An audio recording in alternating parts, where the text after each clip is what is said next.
എല്ലാവർക്കും നമസ്കാരം. ഇന്ന് ഞാൻ വന്നിട്ടുള്ളത് ഒരു അടിപൊളി ബീട്രൂട്ട് പിക്കിളിൻ്റെ റെസിപ്പി ആയിട്ടാണ്. മിനിമം ഇൻഗ്രീഡിയൻസ് ഉപയോഗിച്ചുകൊണ്ട് നമുക്ക് സിമ്പിളായിട്ട് ഒരു പെർഫെക്റ്റ് ബീട്രൂട്ട് പിക്കിൾ എങ്ങനെ റെഡിയാക്കി എടുക്കാമെന്ന് നോക്കാം. റെസിപ്പിയിലോട്ട് പോകുന്നതിന് മുമ്പ് ഈ ചാനൽ ആദ്യമായിട്ട് കാണുന്നവരാണെങ്കിൽ ഒന്ന് സബ്സ്ക്രൈബ് ചെയ്ത് സപ്പോർട്ട് ചെയ്യാൻ മറക്കല്ലേ.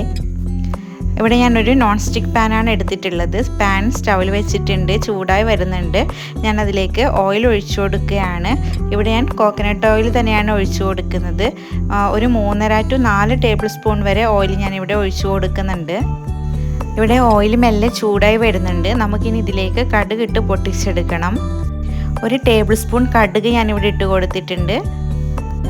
കടുക് മെല്ലെ പൊട്ടി വരുന്നുണ്ട്. ഞാനിവിടെ ഫ്ലെയിം ലോ ഫ്ലെയിമിലാണ് മെയിൻറ്റെയിൻ ചെയ്ത് വെച്ചിട്ടുള്ളത്.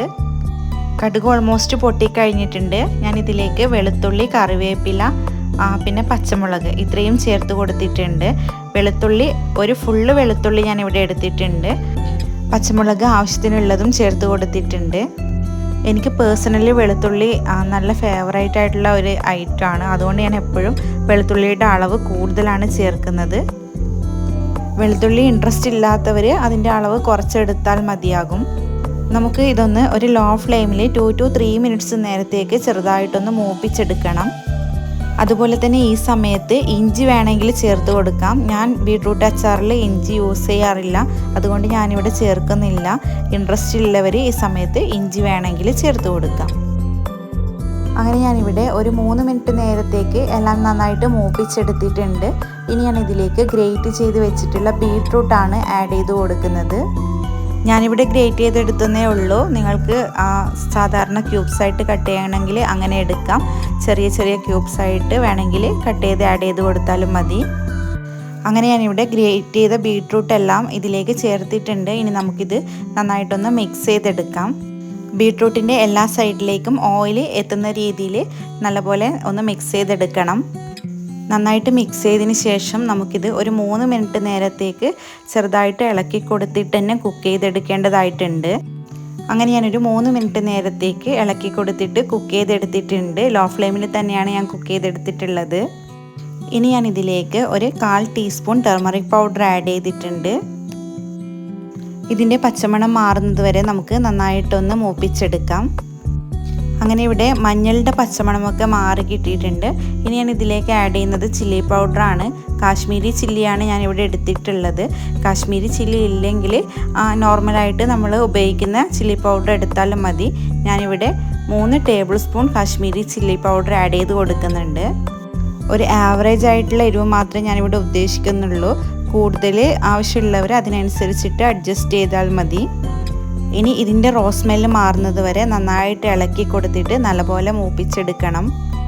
അങ്ങനെ ഇവിടെ കാശ്മീരി ചില്ലിയുടെ റോ സ്മെല്ലൊക്കെ മാറിയിട്ടുണ്ട്. ഇനി നമുക്കിതിലേക്ക് ആവശ്യത്തിനുള്ള ഉപ്പ് ചേർത്ത് കൊടുക്കണം. ആവശ്യത്തിനുള്ള ഉപ്പ് ഞാൻ ചേർത്ത് കൊടുത്തിട്ടുണ്ട്. അച്ചാറിൽ ഉപ്പിടുമ്പോൾ ചെറുതായിട്ടൊന്ന് മുമ്പിൽ നിൽക്കുന്ന രീതിയിൽ വേണം ഉപ്പ് ചേർക്കാൻ വേണ്ടിയിട്ട്. അങ്ങനെ നമ്മുടെ അച്ചാറിന് ഉപ്പൊക്കെ ചേർത്ത് കഴിഞ്ഞിട്ടുണ്ട്. ഇനി ഇതിലേക്ക് കുറച്ച് വെള്ളമാണ് നമുക്ക് ആഡ് ചെയ്ത് കൊടുക്കേണ്ടത്. ഞാനിവിടെ 1/4 കപ്പ് നല്ല തിളച്ച വെള്ളമാണ് ഒഴിച്ചു കൊടുക്കുന്നത്. തിളച്ച വെള്ളം തന്നെ യൂസ് ചെയ്യണം. തണുത്ത വെള്ളം ഒരിക്കലും ഒഴിച്ചു കൊടുക്കരുത്. പിന്നെ ഞാനിവിടെ 1/4 കപ്പ് മാത്രമേ ഒഴിച്ചിട്ടുള്ളൂ.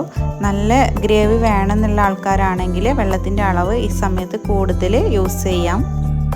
അങ്ങനെ ഇവിടെ നമ്മുടെ ബീട്രൂട്ട് പിക്കിൾ ഓൾമോസ്റ്റ് റെഡിയായി വന്നിട്ടുണ്ട്. പക്ഷേ ഇതിലേക്കൊരു മെയിൻ സാധനം കൂടി ആഡ് ചെയ്യാൻ ബാക്കിയുണ്ടത്രേ.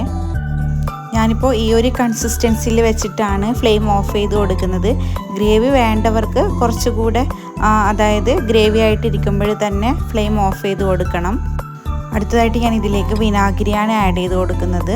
വിനാഗിരി മസ്റ്റായിട്ട് ആഡ് ചെയ്ത് കൊടുക്കേണ്ട ഐറ്റമാണ്, അല്ലെങ്കിൽ ഇത് കേടായി പോകും. പിന്നെ ബീട്രൂട്ടിന് പ്രത്യേകിച്ച് പുളിയൊന്നും നമ്മൾ ഓൾറെഡി ചേർത്തിട്ടില്ല. സോ വിനാഗിരി ആഡ് ചെയ്താൽ മാത്രമേ ചെറിയ രീതിയിലുള്ള പുളി കിട്ടുള്ളൂ. വിനാഗിരി ആഡ് ചെയ്യുന്നില്ലെങ്കിൽ നമുക്കിത് ഫ്രിഡ്ജിൽ സൂക്ഷിച്ച് വെക്കാം, അതിന് കുഴപ്പമൊന്നുമില്ല. പുറത്ത് വെക്കുമ്പോഴാണ് കേടായി പോകുന്നത്.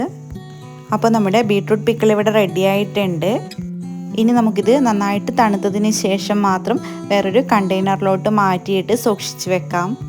അങ്ങനെ നമ്മുടെ ബീട്രൂട്ട് പിക്കിൾ ഇവിടെ റെഡി ആയിട്ടുണ്ട്. ഇഷ്ടപ്പെട്ടെങ്കിൽ എല്ലാവരും ട്രൈ ചെയ്ത് നോക്കണേ.